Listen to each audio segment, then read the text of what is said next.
Good evening. I wanted to just have a little ASMR chat, a talk, and I feel really torn about making this video in particular. I had a plan to record another type of video this week, but if you are on Patreon or if you follow me on Twitter, you might be in the know that those plans kind of fell through. I'm just waiting for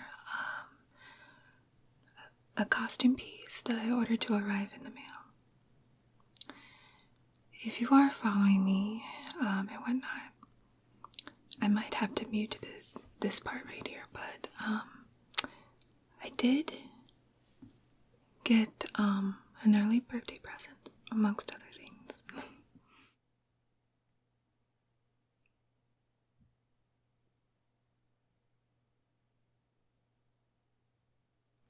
You might have also stumbled upon my channel if you are not an ASMR consumer, due to the subject of this talk tonight. So I want to welcome you. And the reason I'm speaking like this is because, yes, again, I am an ASMR themed channel. My goal is to relax the viewer as they're listening to me talk or watching me, whatnot, for entertainment purposes or for relaxation or to help with their sleep. So I just wanted to get all that out of the way. So if you haven't already figured it out, I am going to be talking about a health condition that I have. I received my official diagnosis of it exactly a year ago of this month in March 2018. And I'm just going to talk about my experience with it so far. I started to experience my symptoms in general since January of 2018.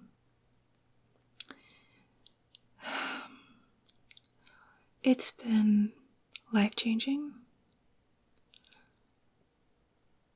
and I don't really know how else to word it without sounding like a Debbie Downer or something. So I'm just going to talk about what I've been going through for over a year, the story of how my symptoms began, and I'll probably talk about ways I cope with this condition. I'm probably not going to be able to explain things very well from a medical or scientific point of view. This is just my feedback being a sufferer, and the condition I'm going to be talking about is called Interstitial Cystitis, otherwise known as Painful Bladder Syndrome.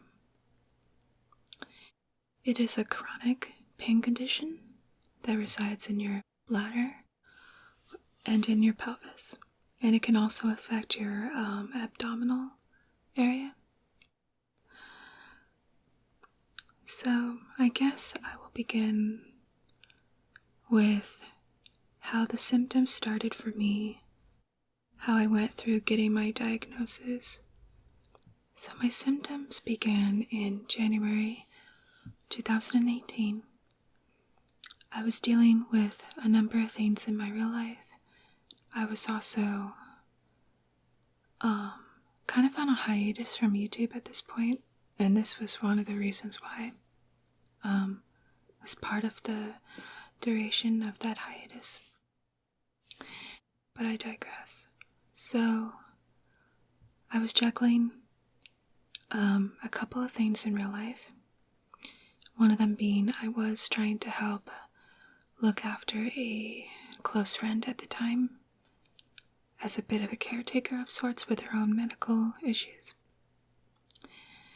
And this just all happened to just start at the same time. So it was like the beginning of January, and I had been seeing a new general doctor just to kind of get checked out, because at this point in my life I was trying to be treated for other things. But at this point, it was a general checkup just to kind of check on me. And so this general doctor ran, your standard kind of tests. She did a couple of, I think it was like a blood test, a few different types of blood tests. And of course she did a urine analysis kind of test, taking a urine sample. I should probably warn you, by the way, that I may talk about certain medical bodily issues, so if you're not comfortable hearing those things, this might not be the video for you. But anyhow,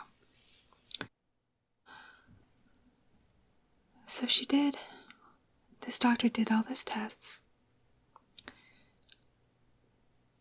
She took my urine sample like usual, I get a call back right away saying that there were white blood cells in my urine, apparently indicating some sort of infection, according to her. And so, in her opinion, she said that I needed to probably get checked out by a gynecologist because she had suspected I had maybe,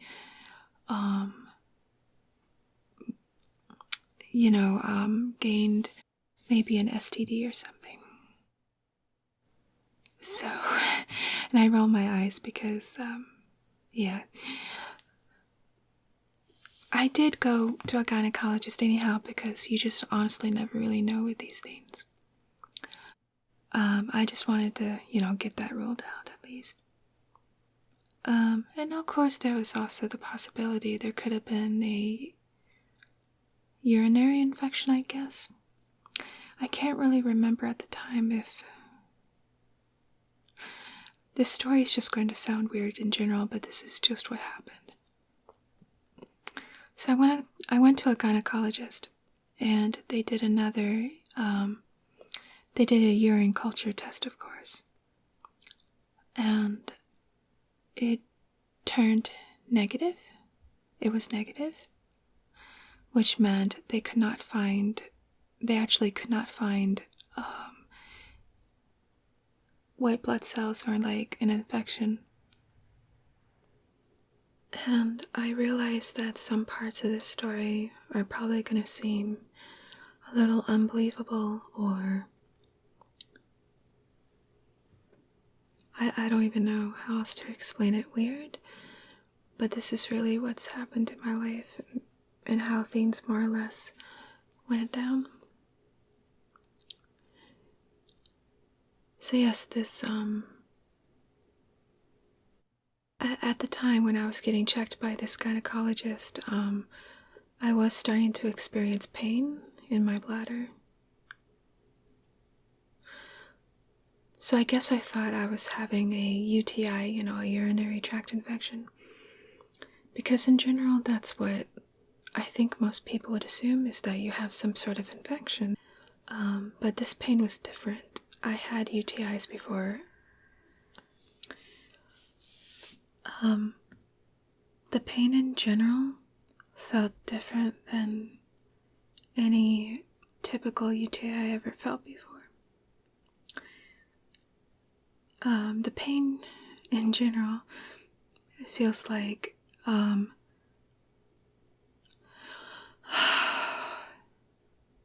do I even describe it? Should I even describe it?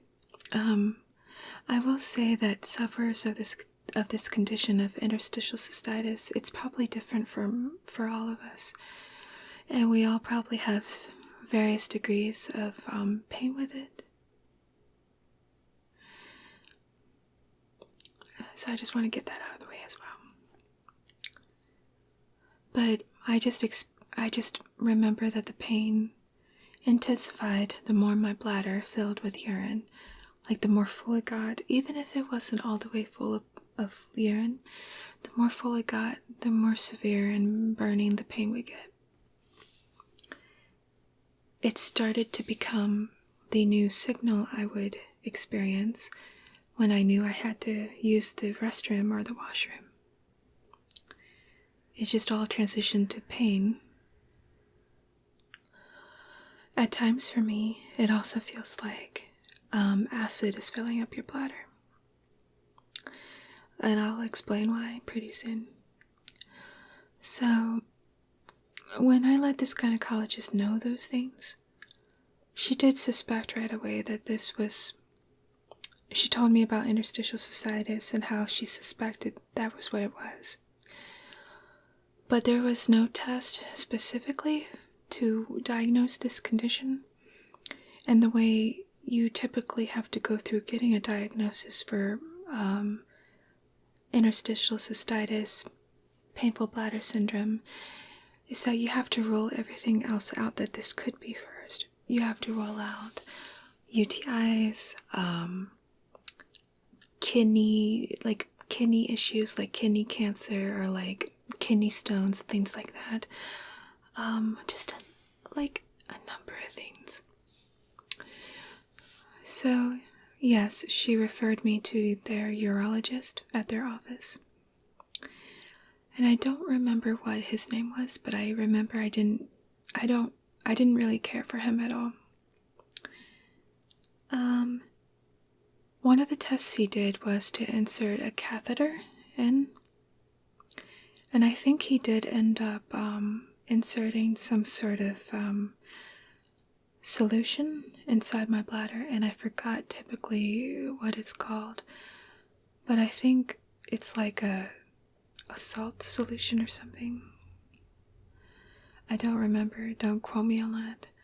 I'll probably edit this video and let you know below what it was. But one of the tests he did was inserted a catheter, like I said, and inserted some sort of solution into my bladder.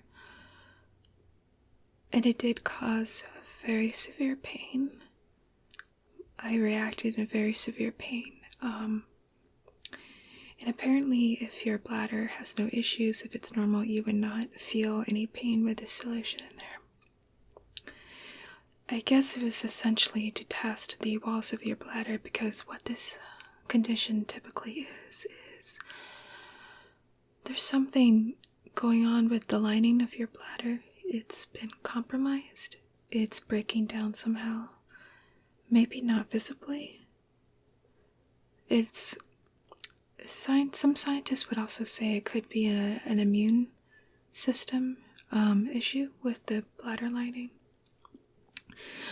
But some part of it is breaking down, and so your bladder wall cannot protect you from what you're consuming and how it's making up your urine.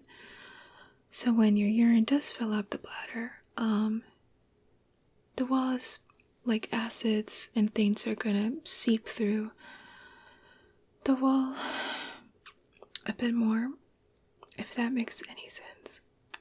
So these acids and whatnot, these irritants, whatever you're eating, like spicy food, even caffeine, chocolate, anything like that, it's going to cause if the lining of the bladder is compromised, it's going to cause a reaction,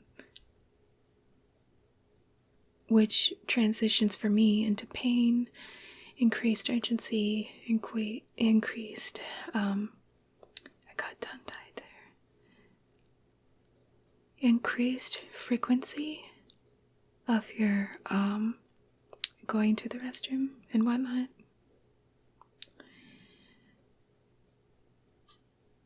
And ever since January, all those symptoms had never stopped. I also had an ultrasound done on my kidneys to rule out cancer, kidney stones, like I said, any other issues. It took 3 months, but I officially got a diagnosis in March. Probably around this time now. It's been exactly a year since I got my official diagnosis. And the urologist then, he he wasn't knowledgeable about the condition at all. All he could do was just diagnose it for me, but he was not an expert. And he ended up just kind of just saying, well, I'll see you in a year. And here I was just like, just thinking, are you kidding me?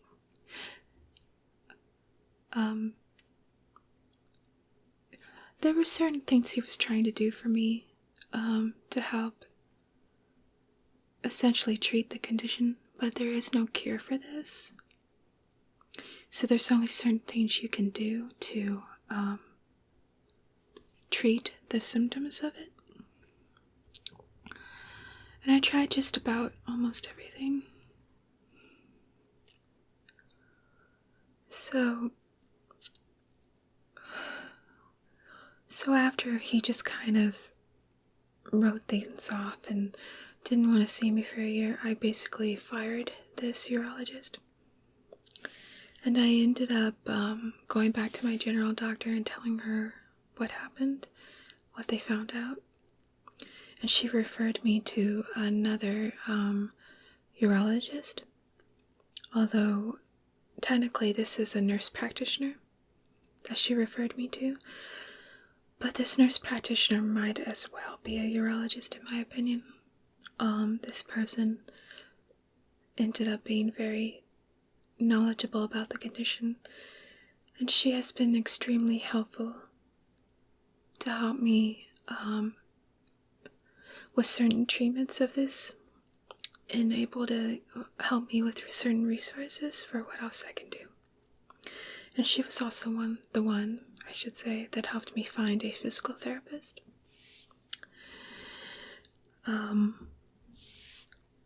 But I guess the next part of the story ended up me calling my mom. And just the topic of this came up. I told her what happened. And I told her the term of the condition. And she said, oh yes, that's what I have too. And I was like, why didn't you ever tell me?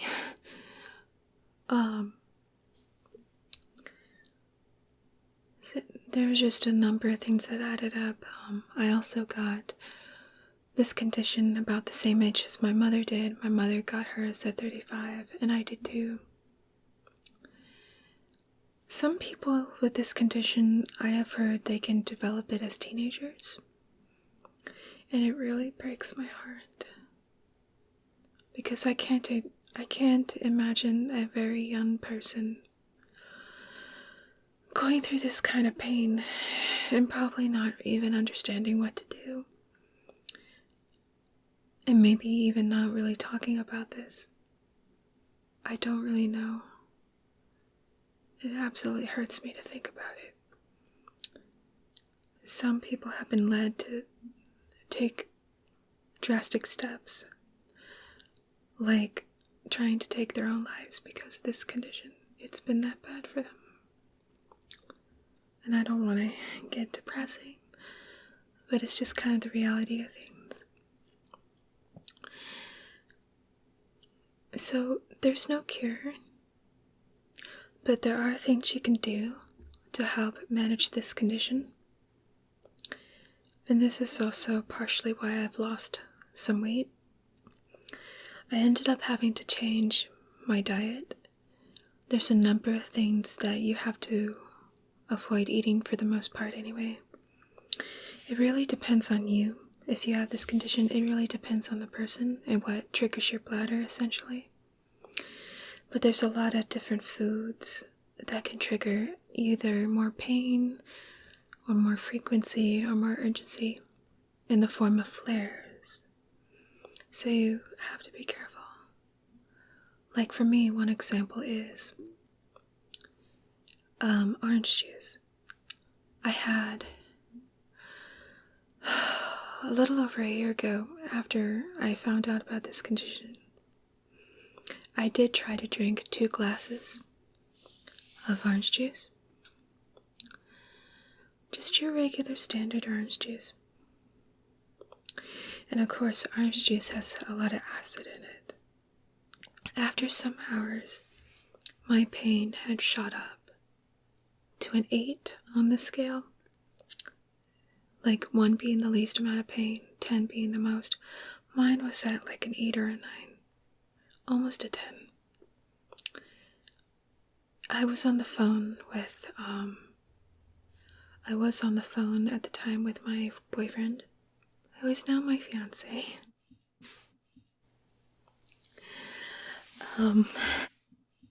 But yeah, I was on the phone with him, and I was just sobbing. I was absolutely sobbing. I was in so much pain. I could not stop crying, and I almost had to go to the hospital. The pain was that bad.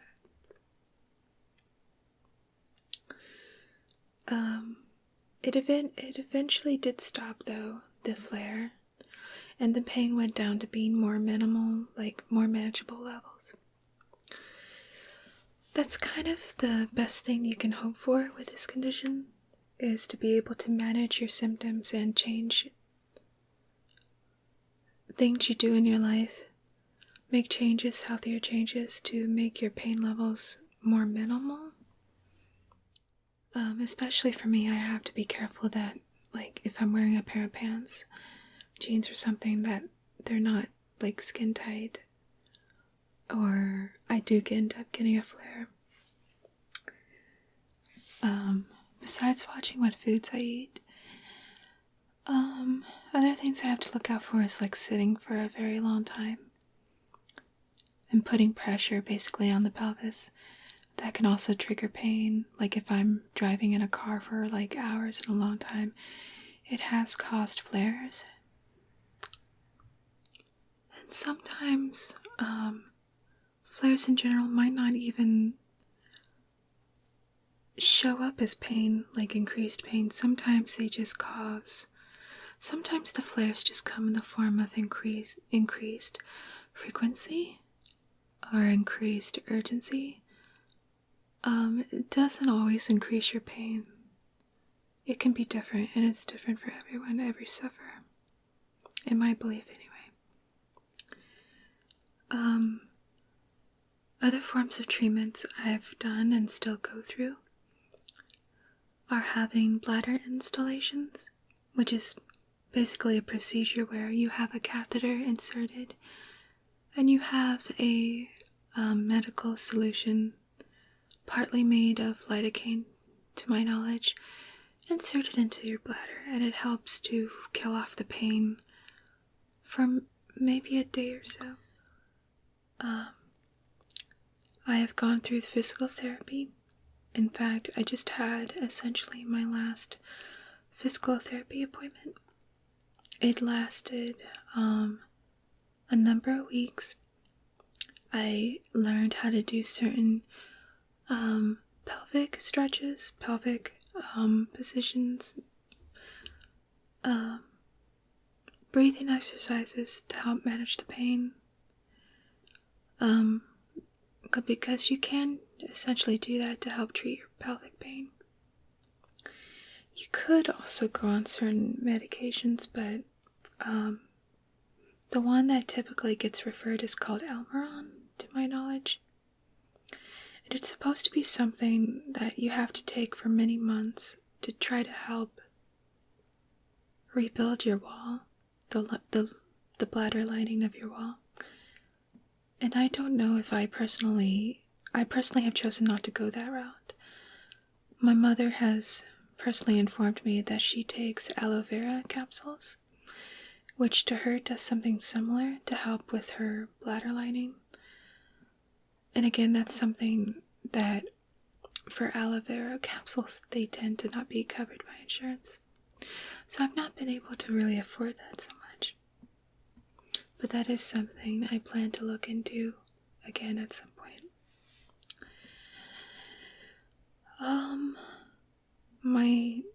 Another thing I was introduced to rather recently at my last physical therapy session is using a TENS machine. She wrote down, actually, on a piece of paper, the type of machine I should get. an IF 4000, and I forgot what IF means. I'll probably have it down here. But it's essentially an electronic device where you have these electrodes placed on your back, your lower back, like where the pain for me, it would be on my lower back to reach where the pelvis is, where the bladder is. And the electrodes, you're able to send little electronic pulses to the area of your pain. When I was being introduced to a TENS machine, my pelvic pain at the time was at a 5. And this TENS machine, I felt like it erased a majority of the pain and brought it down to a fraction of a 1 even. It was incredible. But with a TENS machine, you can only use it, from what I've been told by my physical therapist, you can only use it up to 3 times in a day. And when you do use it, you have to use it 20 minutes at a time. It only gives very temporary pain relief. In general, that's what all these treatments essentially do. It's like only temporary forms of pain relief, symptom relief. I forgot to mention that I have gone through trying to find an anti-bladder spasm medication, because that is something else that happens is your bladder is spasming.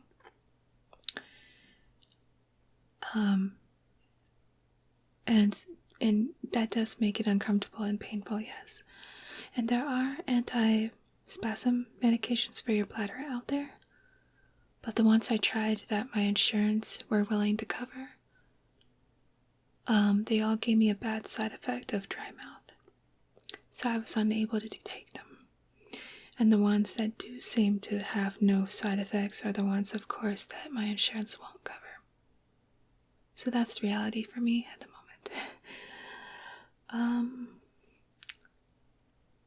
What else is there to say? I just wanted to sit down and talk about this for once. And I know that this video can only help certain people out there in the world who are going what I'm going through or something similar. And my heart doesn't go out to you. It goes out to you. And if you're struggling to find treatment for yourself, my advice is definitely shop for a good urologist. Someone who's obviously very knowledgeable and has studied interstitial cystitis. Because not every urologist out there is going to understand the condition still. It's still being studied even. Once you find someone, they should probably make the whole process of finding treatment and everything all the more helpful to you. Maybe look into finding a physical therapist that does treat pelvic pain. Definitely look into that. And I know the diet change is really hard and overwhelming to deal with, but it does help. It does help the symptoms so much, especially if you decide, like me, to take to drinking mostly water. Oh, it just helps so much. Hang in there. You can be strong. And I'm really sorry. I don't know what else to say that could be more informative. I wish I knew everything. And this is just my story, and I know there's probably other stories out there of other people, both men and women, who have this condition, as it can affect both men and women. And I know it's scary and hard to think about, but I just wanted to share my experience. So thank you if you decide to sit through this and listen to me ramble about my health, a very big factor of my health and what I go through. Thank you. It means so much. So, I want to wish you a a very good night, and pleasant dreams.